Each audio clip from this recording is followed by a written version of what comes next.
Bonjour à vous toutes et bonjour à vous tous et bienvenue sur le site internet de la République des Pyrénées et en l'occurrence ici même à Quartier Libre, votre centre commercial situé à Paul-Escar pour la dernière ligne droite de la phase finale d'une opération que vous suivez depuis maintenant 3 semaines, l'élection de la femme de l'année. Elles sont 10 passionnées, engagées, avec du savoir-faire, du talent. Elles ont un don pour certaines, elles ont une masse d'heures de travail considérable pour leur savoir-faire pour d'autres. Elles sont nos invités au cours de 2 plateaux qui vont nous permettre de vous les représenter. Et au terme de ces 2 plateaux, nous découvrirons ensemble pour qui vous avez voté, que ce soit sur Internet, sur le site de la République des Pyrénées ou bien que ce soit ici, dans votre centre commercial Quartier Libre. Et l'enjeu n'est pas neutre, puisque tout à l'heure, dans quelques minutes, nous découvrirons qui parmi vous remportera un cadeau d'une valeur de 3 500 €, le cadeau dont vous rêvez parmi une sélection de 10 cadeaux d'exception. Elles nous font le cadeau de nous offrir un peu de leur temps. Aujourd'hui encore, 5 sont parmi nous. 5, vous les découvrirez dans quelques petites minutes. Les 5 que j'ai ici même ont un point commun. Elles ont toutes dans... Certaines sont toutes en Béarn d'abord, c'est un point commun. Certaines ne sont pas originaires de la région, mais toutes en tout cas s'y épanouissent, vivent. Et elles travaillent toutes ici, elles exercent tout un métier qui est une véritable passion et qui est un véritable engagement. C'est le point commun de ces 5 invités que nous avons ici même. La première va prendre le micro dans quelques instants, et Karine Pétria. Elle accueillait ses grands-parents chez elle lorsqu'elle était beaucoup plus jeune, et le lien entre les plus jeunes et les plus âgés, les aînés, comme on a l'habitude de le dire, elle continue à le cultiver au travers de l'association Presse Purée, de laquelle elle fait partie. Bonjour Karine. Bonjour. Merci d'être là. Je ne trahis pas un grand secret en disant que vous, ce qui vous anime, c'est de tisser du lien entre les âges, c'est bien ça? Ouais, c'est vraiment mon leitmotiv. J'aime être avec les anciens, j'aime rendre service aux anciens et je crois que c'est aussi la valeur de Presse Purée. C'est pour ça qu'on a développé toutes ces activités. Vous nous en direz plus en quelques petites minutes. Voici quelqu'un qui, juste à côté, est passé du droit au cabaret. Le point commun, ça pourrait être la robe, mais pourtant vous n'étiez pas destinée à la robe d'avocate, c'est bien ça? Non, non, pas avocate, non. Et il n'y a pas tant de robes que ça dans l'activité cabaret que je crois vous dirigez. Pas très loin d'ici, à Lons. Comment s'appelle le cabaret? Au suivant. Au suivant, il existe depuis combien de temps? Depuis en juin, il aura 3 ans. Céline Banégas, vous êtes donc une Lonsoise, vous êtes originaire d'où? Je suis originaire de Pau, je suis née à Pau. Née à Pau, par contre vos études de droit, vous les avez faites où? À Toulouse. À Toulouse. Qu'est-ce qui vous a donné envie de revenir ici dans cette région, qui c'est pas très loin, mais pourquoi vous êtes attaché à faire carrière ici à Pau? Je suis très attachée à ma ville, très attachée au Béarn, et j'avais vraiment envie de créer cette activité de spectacle vivant ici et de tenter l'expérience ici. Voilà. Vous allez nous en dire plus en quelques petites minutes. À côté de vous, il y a quelqu'un qui a de l'or au bout des doigts. Hélène Arnaud, vous venez de Pontac, c'est bien ça? Oui. Alors Pontac, il y a quelques années, c'était une véritable capitale du cuir, de la chaussure. Il y avait à une époque plus de 50 cordonniers, je crois, à Pontac. Exactement. Oui. Évidemment, ça fait partie de ces métiers, de ces activités qui comment dire, se sont raréfiées au fil du temps. Et pourtant, vous avez décidé de perpétuer cette tradition. Oui, exactement. Nous sommes que 3 maintenant à Pontac à travailler le cuir, la chaussure. Vous êtes une sandalière. C'est comme ça qu'on dit, voilà, c'est bien cela. Vous êtes une sandalière. Votre première sandale, la Compostelle. La Compostelle, oui. A été, comment dire, a été créée quand? Parce que c'est une vraie création quelque part. C'est une création que j'ai créée parce qu'avant je faisais beaucoup de randonnées. Et quand j'en avais assez de mes grosses chaussures, j'avais envie d'avoir des nu-pieds.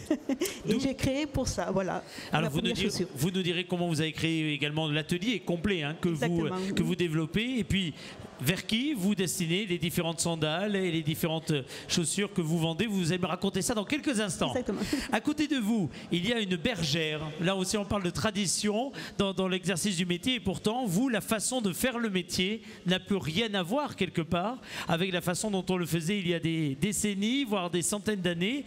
Adeline Cardet, vous êtes installée à Larens. Oui, c'est ça. Vous êtes une chevrière dite moderne. Vous avez un troupeau de combien de chèvres? Là, j'ai 60 chèvres actuellement. Et voilà, je compte me développer peut-être jusqu'à 70, mais pas plus pour pouvoir gérer toute seule toute la chaîne en fait, depuis l'alimentation jusqu'à la vente du fromage. Alors vous allez nous expliquer tout à l'heure comment est née cette vocation et puis peut-être la façon dont vous avez réussi à vous installer parce que c'est un véritable pari. Alors c'est un choix de vie évidemment, mais c'est aussi un pari économique hein, puisqu'on parle évidemment d'une activité qui doit être vivable, viable comme on a l'habitude de le dire pour l'agriculture. Vous allez nous dire si c'est facile ou pas facile dans quelques minutes. Et enfin, voici quelqu'un qui a un métier très particulier puisque elle chevauche une gazelle. Oui, alors. Et le terme ne vous plaît pas du tout. C'est pour ça que je l'évacue de suite parce que c'était le thème de l'article et je sais qu'il vous a fait bondir. Oui, enfin vous l'avez repris là du coup. Mais je vais justement volontairement, je sais que ça vous embête, donc je vais immédiatement expliquer pourquoi. J'ai à côté de moi Marion Barthelmot qui fait partie du 5e RHC. Quel est votre titre exact? Lieutenant. Vous êtes lieutenant, vous êtes originaire d'Avignon. Oui. Vous avez rejoint ici la région avec le 5e RHC, c'est ça? Oui, c'est ça. Et alors, ça vous ennuie qu'on dise en effet que vous chevauchez une gazelle parce que votre métier, évidemment, ne se résume pas à ça? Et voire même, l'expression est assez impropre, c'est bien ça? Ah oui, je la trouve complètement inappropriée, oui. Alors, pour définir ce que vous faites aujourd'hui, je vous laisse le micro. Donc, mon métier, déjà, c'est le métier de militaire, donc tout ce qui va avec. Hein, tous les pilotes d'hélico sont d'abord des soldats. Et ensuite, donc, ma spécialité, c'est pilote d'hélico. Donc, je fais partie d'une escadrille de vol au 5e régiment d'hélicoptères de combat. Et la finalité de notre travail est de partir en mission. À l'étranger, évidemment, comme en Afrique en ce moment. Et voilà, je suis sur hélicoptère de combat, donc on travaille avec les troupes au sol, et voilà. Qu'est-ce qui vous a donné, je vais commencer par vous d'ailleurs, mais qu'est-ce qui vous a donné finalement envie de vous engager, c'est un véritable engagement dans l'armée? Depuis à peu près, je pense à l'adolescence, je voulais m'engager dans l'armée parce que j'avais envie de servir mon pays, de servir une cause, de servir, de me battre pour les droits qu'on a acquis et de me battre pour des droits, voilà, pour nos droits de citoyens français et pour la liberté, les droits de l'homme, etc. Alors si je reprends le cursus qui a été le vôtre, si cette vocation est née quand vous aviez 15-16 ans, ensuite vous avez fait quelles études? J'ai passé un bac général, un bac scientifique. Et après, j'ai fait 2 ans de prépa de maths, mais il faut savoir qu'on peut être pilote avec juste un bac général. Comme on le voit dans les campagnes de recrutement hein, d'ailleurs de l'armée hein, aujourd'hui. Alors ensuite, il y a eu évidemment toute la phase de préparation. On ne devient pas lieutenant comme cela. Ça a été combien de temps déjà d'engagement? Il y a une phase qui dure environ une année de classe, donc pour être soldat, pour avoir les bases du militaire, quoi. Et ensuite, on part en formation à l'école de l'aviation légère de l'armée de terre, donc, qui est à Dax. Donc ça a été ma première affectation dans le sud-ouest. Hein. Et donc là, on a une bonne année aussi de phase théorique, ce qu'on appelle plus communément la phase sol, où on va travailler, apprendre la mécanique, la météo, le droit aérien, tout ce qui touche autour de l'aéronautique. Et ensuite, on a une phase pratique qui dure là aussi une grosse année, qui se fait à Dax. Et ensuite, une autre phase pratique plus axée sur le vol militaire, le vol de combat, dans une annexe de l'école de l'aviation légère de l'armée de terre, au Luc en Provence, donc de l'autre côté, quoi. Absolument. Alors, au 5e RHC, vous êtes combien de pilotes aujourd'hui d'hélicoptères femmes? Femmes, je pense qu'on doit être 5 à peu près, mais avec les mutations et tout ça, je ne connais pas le nombre exact. Sur combien au total? Je pense qu'on est une bonne centaine sur Pau. Une bonne centaine sur Pau. Vous étiez en tout cas la seule femme pilote d'hélicoptère lors des 3 premiers mois d'intervention au Mali. Non, alors c'est une erreur aussi qu'il y a eu dans votre article. C'est une erreur aussi? Je l'ai fait corriger, oui. Non, je ne suis pas du tout la première, et il y en a eu avant moi, il y en a eu après moi, et il y en aura encore à chaque fois. Dans les détachements, il y a, je ne sais pas, peut-être 2-3 filles à chaque fois pilotes. Hein, et après, il y a des filles, évidemment, dans les autres corps de métier. Voilà. Je vais vous poser une question toute simple. Est-ce que finalement, au bout d'un moment, ça vous agace qu'on vous montre, même si c'est sous forme d'exemple, d'une façon positive, d'une façon différente que les autres pilotes masculins? Est-ce que pour vous, finalement, il n'y a pas de différence et il n'y a pas de raison d'en avoir et qu'on mette comme ça à l'index que vous étiez la seule ou pas la seule ou deux, trois? Est-ce que ça vous agace au fil du temps? Ça m'agace pas parce que je prends toujours plaisir à parler de mon travail et de ma passion, parce qu'à la base l'aéronautique c'est quand même une passion, c'est une passion pour beaucoup d'hommes et de femmes, mais le fait de stigmatiser à chaque fois dès qu'il y a une femme pilote, je trouve ça un petit peu je suis pas très féministe en fait, je trouve ça un petit peu dérangeant finalement, oui, parce que j'en fais pas plus que mes collègues. Vous êtes comme les autres, comme vos collègues engagés dans des conflits, par exemple, si on revient au Mali, évidemment, extrêmement compliqués. Quel souvenir, particulier vous gardez de cette campagne au Mali et au-delà de ça, de la partie intervention que vous avez dans votre métier? J'en garde un bon souvenir. Depuis, j'y suis repartie. Il n'y a pas qu'en 2013 que j'y suis allée. Le souvenir que j'en ai, c'est un bon souvenir. Après, il faut savoir que les militaires français, là j'essaye de parler un peu au nom de tous les militaires, ont des conditions là-bas de vie qui sont pas faciles, ont un métier pas facile, ils sont loin de leurs proches, loin des gens qu'ils aiment. Du coup, j'en garde un souvenir de fraternité, parce que les gens se soutiennent beaucoup là-bas, les militaires entre eux, on se soutient beaucoup. Et voilà. Vous avez moins de 30 ans, je ne trahis pas un grand secret en disant ça.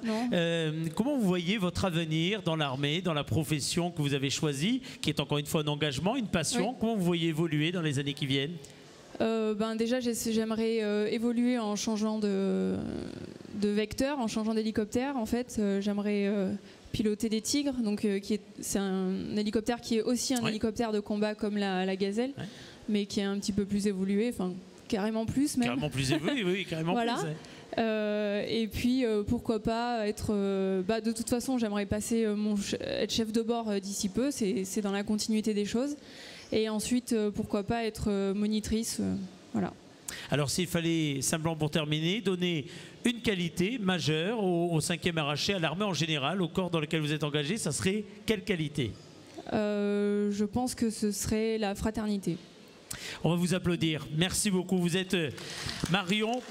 Merci. En compétition pour ce trophée honorifique de la femme de l'année, qui reste honorifique évidemment parce que quel que soit le vainqueur de cette compétition, ce qui vous intéresse, c'est mettre en avant encore une fois des profils, des parcours, des passions. Et pour vous également, Adeline, c'est une véritable passion. Oui. Parce qu'il faut être passionné pour se lancer dans l'agriculture aujourd'hui, dans l'élevage en particulier, et en particulier en étant bergère. Oui, moi je dirais plutôt chevrière. Chevrière, voilà. Alors, vous êtes installé, je le disais, à la Reims. C'est quoi? C'est une reprise d'exploitation familiale? Oui, tout à fait. J'ai repris à la suite de mon père, en fait, sur l'exploitation familiale. Alors, ça veut dire que vous avez grandi toujours au milieu des chèvres? Non, il n'y avait pas de chèvres. C'est moi qui les ai achetées. Ça sur l'exploitation? Il y avait des vaches et des brebis. Alors, qu'est-ce qui vous a donné cette envie, cette passion à la base? Vous avez fait, je crois, de la géographie en études. Ça veut dire que vous ne destiniez pas forcément à reprendre l'exploitation familiale, ou que, avant de la reprendre, vous aviez envie de faire autre chose, de voir autre chose, d'avoir notre bagage? Non, c'est pas ça. J'avais envie de la reprendre, mais comme c'était difficile et que ça ne paraissait pas viable, j'étais pas vraiment encouragée. Donc j'ai essayé de faire des études pour avoir le temps de mûrir le projet et de vraiment être sûr de mon choix. Alors après une maîtrise, c'est ça, de géographie, vous voici parti un moment en Corse, et c'est là que vous découvrez les chèvres. Oui, voilà. Je fais un raccourci formidable, si j'avais 3 Corses dans la salle, je ne vous raconte pas ce que je prendrais, mais c'est bien ça en fait. Oui. Enfin, j'avais envie de... Enfin, j'ai toujours, à chaque vacances scolaires, travaillé dans des élevages. Ouais. Et là, quand je suis tombée par hasard sur une petite annonce qui cherchait un stagiaire, donc j'ai répondu et j'étais prise. Donc j'étais en course pendant 6 ou 8 mois. Et là, ça a été vraiment une révélation. Alors cette révélation a fait que vous décidiez donc de devenir chevrière. Alors cela dit, aujourd'hui la façon dont vous pratiquez le métier, même si évidemment il y a une part de tradition, de respect au travers de ce que sont les valeurs fondamentales hein, de l'élevage, de l'agriculture, il y a beaucoup de modernité également. Et vous, si j'ai bien compris, vous êtes extrêmement tourné vers cette modernité de l'élevage. Mais je suis très attachée quand même. Enfin, les bases, c'est toujours la même chose. C'est les traditions sont aussi importantes. Mais c'est certain qu'il faut utiliser des techniques un peu plus modernes pour nous aider et pour nous faciliter la tâche. Alors concrètement, ce changement d'époque en matière de technique, notamment pour une exploitation avec 60-65 chefs, ça veut dire quoi? Ça représente quoi? C'est quel type d'investissement? Techniquement, en quoi, je dirais, la modernité apporte de nouveaux outils? Mais disons que tout simplement, par exemple pour traire, on trait à la machine, on ne trait plus à la main. Pour fabriquer le fromage, c'est pareil, on a des cuves plus grandes et des façons de chauffer le lait pour faire le fromage aussi qui nous facilitent la tâche, quoi. Oui, parce qu'il ne s'agit pas d'opposer tradition et modernité, hein, bien au contraire, hein, c'est la modernité, les outils modernes au service hein, d'un savoir-faire, encore une fois, traditionnel, d'un respect traditionnel. Alors, comment vous voyez, vous également, la suite? Parce que c'est un engagement extrêmement prenant, humainement, ça veut dire que c'est tous les jours, évidemment, tous les jours qu'on doit être sur l'exploitation. Voilà. Et beaucoup de temps qu'on passe, en fait. Mais bon, moi, ça me plaît, c'est... Qu'est-ce qui vous plaît le plus? C'est le moment où vous êtes dans une période où vous êtes au milieu des chèvres à l'extérieur? C'est la qualité du produit que vous proposez à la vente, puisque vous allez jusqu'à la vente des produits. Qu'est-ce qui vous plaît le plus dans l'activité? Moi, j'aime bien pouvoir m'organiser, en fait, et décider des tâches à accomplir et de comment les accomplir. Et ça, moi, je trouve que ça donne beaucoup d'indépendance et un sentiment de liberté important. Et c'est vraiment ça qui me... Même si le rythme, il est principalement dicté évidemment par les animaux. C'est ça. Hein, la fréquence, le rythme, etc. sont les animaux qui... Il y a des astreintes, mais malgré tout, comme enfin, moi j'ai l'impression de décider beaucoup de choses. Et c'est comme ça que je vois les choses, même s'il y a de l'astreinte dans le travail. Bon, alors vous êtes en circuit court, hein, ce qu'on appelle en circuit court. Oui. Ça veut dire que vous avez donc des consommateurs qui directement prennent plaisir à vous acheter, certes, mais également à profiter des produits hein, que vous réalisez. Et vous, c'est une vraie fierté de voir qu'il y a un attachement aux produits, qu'il y a une différenciation donnée évidemment entre ce que vous produisez et d'autres choses qu'on peut trouver ailleurs. Oui, c'est très très valorisant en fait, de voir que les gens reviennent, qu'ils ont apprécié ce que l'on a fait. Et quand on fait nos produits, on pense aux gens qui vont les manger. Donc c'est très important. Oui, oui. On va vous applaudir. Merci beaucoup. Adeline Cardet. Notre sandalière au doigt d'or va prendre... Prenez le micro qui est juste devant. Laissez celui-ci, je vous en prie. Prenez le micro qui est juste devant. Hélène Arnaud. Donc vous également, tradition modernité. Vous faites partie de celles et de ceux qui pensent que c'est pas opposé finalement. Et qu'on peut allier les deux. Bien sûr, bien sûr. Dans le domaine de la chaussure, c'est un bon exemple aussi. Dans le domaine de la chaussure, oui, c'est un exemple, oui. Quand est-ce que vous êtes installé? Quand est-ce que vous êtes installé à votre compte? Ça fait 10 ans. 10 ans cette année. 10 ans. Oui. Qu'est-ce qui vous a donné envie? J'aurais pu poser la même question à votre voisine, mais qu'est-ce qui vous a donné envie à un moment de passer le cap et de devenir votre propre patronne? Parce que j'ai été remerciée par mon employeur, mon ex-employeur. C'était d'abord sous la contrainte, donc. Sous la contrainte. Et après, je me suis dit, j'aime le cuir, j'aime travailler le cuir, et donc je me suis mise à faire des chaussures. Voilà. Bon, c'est du fait maison. C'est du fait du maison, c'est du 100% français. Vous avez combien de personnes qui travaillent avec vous? Toute seule. Vous êtes toute seule, hein? Ça veut dire que tout ce qui sort, c'est vous à un moment donné qui l'avez complètement confectionné. Voilà. Et mon époux qui m'aide aussi.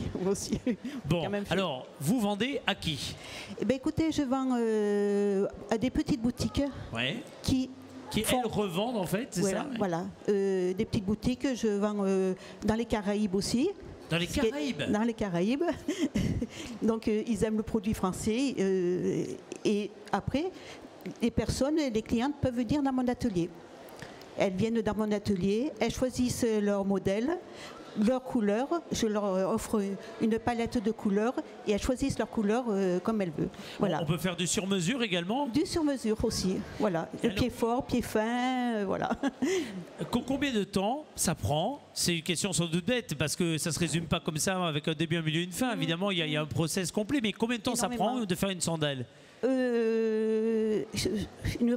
Entièrement, il faut à peu près une demi-journée. Une demi-journée? Oui, entièrement. Alors, je le disais tout à l'heure, votre première sandale a été baptisée la Compostelle. Voilà, oui. Hein, c'était le premier modèle. Depuis, vous avez décliné, je pense, d'autres modèles? Ah oui, maintenant, j'ai évolué aussi. Oui, vous avez combien de modèles aujourd'hui? Le modèle, en ce moment, j'en ai 16 modèles. Parce que chaque année, je change de modèle, quoi. Il y a toujours les basiques quand même qui restent. La Compostelle reste toujours aussi, parce que j'ai énormément aussi de clients allemands qui aiment ce genre de chaussures, qui me les commandent. Mais alors, votre catalogue au fil du temps, quand vous dites j'ai des clients allemands, ça veut dire qu'il est devenu de physique à virtuel? Voilà, oui. Vous vendez sur Internet beaucoup? Sur Internet aussi. Alors, quel est le nom de votre site? C'est les sandales d'Hélène. Voilà. Très bien, les sandales d'Hélène. Exactement. C'est aussi simple que ça. Et c'est vous, Hélène, et ce sont donc vos sandales. Et alors, vos clients donc, viennent d'un peu partout? Combien vous... Oui, bien sûr. Les gens de toute la France, ils viennent énormément. Oui, il y a beaucoup de gens qui viennent. J'en ai qui viennent de Bretagne, qui viennent de partout, quoi. Alors, je vais vous poser une question que j'ai même posée, la suite, parce que vous, dans le projet d'entreprise qui est le vôtre, dans un secteur qui est évidemment un secteur de niche, encore une fois, on ne peut pas dire évidemment que la fabrication française de chaussures, ce soit simple, hein, on ne va pas dire que la concurrence, elle est juste à côté, elle est très très loin, elle est mondialisée. Oui, très difficile. Comment vous voyez l'avenir pour vous? Ça veut dire, demain, c'est de vendre encore plus de sandales à plus de monde, c'est d'avoir des revendeurs plus nombreux? Comment vous voyez la suite? Moi, j'aime les petites boutiques parce que déjà, j'ai un contact avec les propriétaires, ce qui est très très enrichissant. Vous pouvez raconter une histoire avec eux qui partagent. Exactement. Et après aussi, ils me disent, oh maintenant, ce modèle, je voudrais avec une bride en plus ou une bride en moins. Et ils choisissent leur modèle. Et c'est ce qui fait aussi peut-être ma force, parce que le client choisit aussi son modèle et s'il veut le changer quelque chose, il peut le changer. Et voilà. Hélène, dernière question, qu'est-ce qui vous inspire est-ce que vous avez déjà en tête le nouveau modèle que vous allez créer l'année prochaine? Il y a une collection chez Hélène? Oui. Là, parce que là maintenant je finis ma collection 2015, été 2015, et là je vais commencer 2016. Alors qu'est-ce qui vous inspire? Je fais beaucoup, je cherche les couleurs qui sont tendances, donc je regarde les modes, les couleurs, les tendances des robes, des pantalons, de quoi que ce soit, voilà. Oui, parce que c'est un vrai accessoire de mode, hein, on est d'accord. Évidemment, c'est pour les marcheurs, c'est super, mais c'est un vrai accessoire de mode. Oui, bien sûr. Et en plus, les personnes, même les clients qui viennent dans mon atelier, elles choisissent leur modèle, elles choisissent leur couleur, c'est-à-dire qu'elles ne vont pas les trouver ailleurs. Et voilà. Elles les auront à leurs pieds. Absolument. Et c'est personnalisé. Voilà. Et c'est ça qui fait toute la différence dans la mode, d'avoir quelque chose d'unique, évidemment, que on ne peut pas l'avoir. Oui, exactement. C'est ça qui fait ma force aussi, peut-être. On va vous applaudir, Hélène. Merci beaucoup. Alors, je ne sais pas si Hélène a déjà vendu des sandales à Céline et s'il serait facile de danser en sandales. Céline, aujourd'hui, dans votre cabaret, qu'est-ce que vous proposez? Je sais que ce soir, il y a une soirée spéciale femmes. Oui, exactement. Que vous avez d'ailleurs initié, je crois, autour de cette opération et on vous en remercie. Donc vous avez programmé des femmes sur scène, mais cela dit, tout le long de l'année, il n'y a pas que des femmes qui ont l'honneur de votre scène ici à Lons. Non, tout genre de spectacles. On va des concerts, en passant par les spectacles cabarets, de la magie, du théâtre, enfin voilà, tout ce qui monte sur scène. Alors déjà, on va bien expliquer où se situe le cabaret. Parce que pour ceux qui sont régulièrement dans cette zone commerciale, il n'est pas dit qu'on trouve facilement le cabaret. Alors, où se situe-t-il? Alors, non loin d'ici, à quelques centaines de mètres, sur l'avenue Joliot-Curie, c'est-à-dire l'avenue qui part de la déchetterie de l'Escar. Voilà, vous allez jusqu'au numéro 29. On est vraiment à la limite de Lons et l'Escar, donc pas très loin d'ici. Voilà. Je disais tout à l'heure, vous avez commencé par du droit. Ça veut dire qu'à 30 ans, vous avez décidé véritablement de changer de vie avec un double défi, celui de vous lancer dans une véritable entreprise, parce que c'est une entreprise, mais en plus une entreprise de spectacle dans un domaine qui est, on le sait, extrêmement compliqué. Le cabaret, c'est un sacré défi. Dans la tranche du spectacle, c'est un sacré défi. Qu'est-ce qui vous a motivé pour relever tous ces défis en même temps et changer de vie comme ça ? La passion de la scène, en fait. Voilà, je faisais du droit, j'étais généalogiste successorale, donc c'est quand même un métier assez atypique et assez intéressant, honnêtement, j'avoue. Mais voilà, c'est à un certain moment de sa vie, on se pose des questions, on est à un virage, et professionnellement, je m'en posais beaucoup. Et du jour au lendemain, j'ai changé pour la scène. Mais ça veut dire que vous connaissiez déjà la scène, que vous étiez déjà produit, etc. Oui, sur scène? Moi, je danse et je chante par passion, par loisir. Voilà, c'est ma passion. Le plus bel endroit du monde, c'est la scène. Et je m'étais toujours dit, un jour, je créerai une scène. Je ne savais pas exactement dans quel cadre la créer.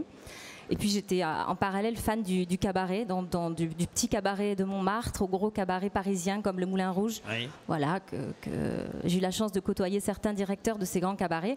Ils ont eu la gentillesse de m'ouvrir leurs portes et de me donner quelques ficelles.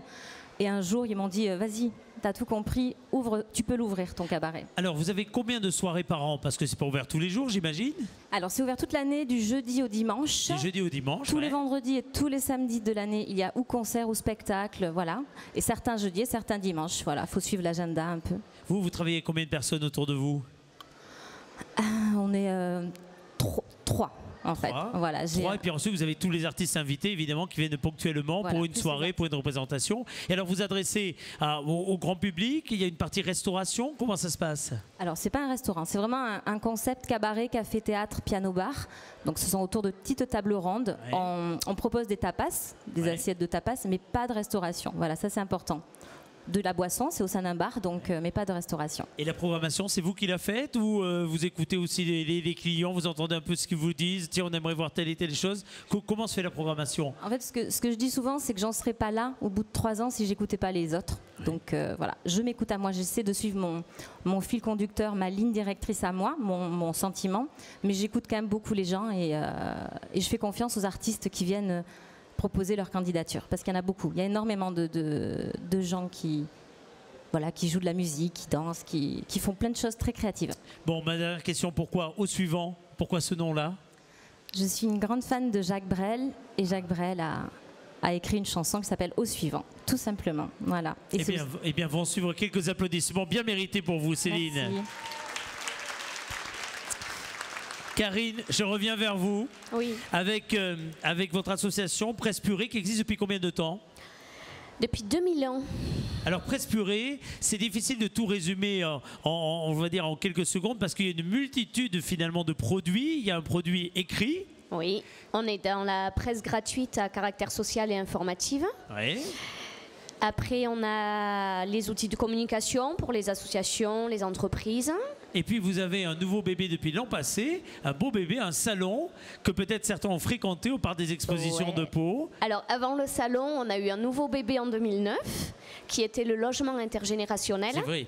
Donc on loge toujours des étudiants chez des personnes âgées qui sont seules. Le but étant de leur amener de la sécurité, de la présence et de la convivialité. Depuis la fin de l'année, on porte un nouveau projet qui est de loger des jeunes seniors qui ont une rupture salariale chez des personnes âgées, mais plus en milieu rural. Et donc, cette année, effectivement, on a eu un petit bébé encore qui était le salon des plus de 50 ans. Le fil rouge, on le voit bien, c'est évidemment ce lien avec les seniors. Oui. Mais quand je dis lien, c'est lien entre eux, mais au-delà, lien entre les générations, lien avec le reste de la société. Oui. Qu'est-ce qui vous a donné envie d'être quelque part comme cela, un trait d'union entre les uns et les autres, vous personnellement? En fait, pour la petite histoire, mes parents m'ont fait une donation d'un appartement qui était au-dessus de chez mes grands-parents. Mmh. Donc quelques années après y être habité, la maladie est arrivée. Donc je me suis occupée de mon grand-père, tout en continuant à travailler, quoi, hein, en se posant beaucoup de questions et en cherchant qui pouvait m'aider autour. Donc c'est là que c'est devenu compliqué, parce qu'il y a beaucoup d'institutions, beaucoup d'associations qui font un peu ci, un peu ça, et donc on ne sait plus trop. On s'y perd, hein. Et puis du coup, ce lien-là, quand j'ai vu après mes enfants sont arrivés et le lien que les enfants ont pu créer avec les grands-parents, ça a été un rebondissement, quoi. Pour eux, mais même pour les enfants, c'est une belle leçon de vie.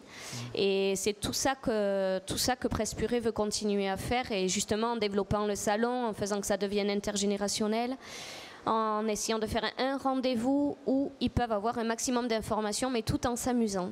Je reviens juste sur un effet d'initiative qui a été la vôtre, comme dans plusieurs villes, hein, ou plusieurs territoires de France, d'essayer de faire vivre ensemble, au sens premier du terme d'ailleurs, des étudiants, et puis des seniors, chacun apportant à l'autre, hein, quelque part, à la fois de la rassurance, de la présence, de la complicité, etc. etc. Ouais, puis il y a beaucoup de partage, quoi. Par exemple, on a beaucoup de jeunes du lycée agricole de Montardon qui vivent sur Uzun ou dans les environs d'Uzun, et en fait ils vivent avec des anciens agriculteurs, donc qui travaillaient eux à l'ancienne, et donc ils font vraiment une passation d'informations aux jeunes qui sont en train de se former, et vice versa, quoi. Les jeunes leur expliquent comment ça se passe. Ça nécessite, cela dit, pour franchir le cap, et d'un côté et de l'autre, hein, d'ailleurs, hein, une notion qui est très importante, c'est la confiance. C'est là où vous intervenez aussi pour faire le trait d'union, je crois, au niveau de l'association, hein, c'est bien ça. Oui, déjà il faut que les jeunes candidatent, que les seniors candidatent. Vous savez à qui vous adressez dans les deux cas de figure. Oui, on va visiter la personne qui va accueillir, voir son logement, rencontrer la famille aussi, parce que la famille joue un grand rôle. Et puis, et les étudiants, c'est pareil, ils remplissent un dossier avec plein de questions pour savoir aussi avec qui on peut les mettre, parce qu'il faut aussi avoir un lien d'affinité. Et c'est ça qui est important et qui va faire aussi le fil conducteur de tout le binôme. En tout cas, on voit bien qu'il y a beaucoup de travail à faire, hein, pour finalement rapprocher, parce qu'il y a beaucoup d'éloignement, finalement, pas que géographique, hein, temporel, etc., entre les uns et les autres. Et c'est tout le fondement de votre structure, son travail de journal, du salon ou autre. Il y a ce vrai fil conducteur. On va vous applaudir, Karine. Merci beaucoup. Merci. Alors, voici 5 premières femmes qui, par leur métier, je le disais, sont des femmes engagées. Nous allons voir tout à l'heure des personnes engagées dans le milieu associatif, dans le milieu caritatif, dans les élans de solidarité. Qui parmi vous sera la femme de l'année? J'ai presque envie de dire qu'importe. Nous, ce qui vous intéresse, c'est de vous rencontrer, de vous entendre parler, de partager votre passion. C'est ce qui s'est fait dans les colonnes de la République des Pyrénées et de l'Éclair. C'est ce qui se fait tous les lundis d'ailleurs dans les colonnes de la République et de l'Éclair. On a voté, cela dit, en nombre, quelques 3000 personnes ont voté pour vous départager. Il est temps maintenant de désigner potentiellement le gagnant qui a voté par Internet. Alors nous avons répertorié les quelques 2400 personnes qui ont voté par Internet. Elles ont tout un numéro. Nous allons procéder à la façon suivante. Je vais demander à ce que vous désigniez au sort un numéro qui va correspondre à quelqu'un qui a voté par Internet. Les 5 prochains invités tireront au sort dans l'urne ici même un bulletin pour désigner le gagnant des personnes ayant déposé des bulletins dans l'urne. Et la super gagnante tout à l'heure choisira au hasard qui de l'un ou de l'autre remportera 3500 € de cadeaux. C'est d'une simplicité absolument remarquable. Donc, c'est magnifique. Donc, ce que nous allons faire, chers amis, j'ai demandé à Lolita de bien vouloir s'avancer. On va vous tendre, mesdames,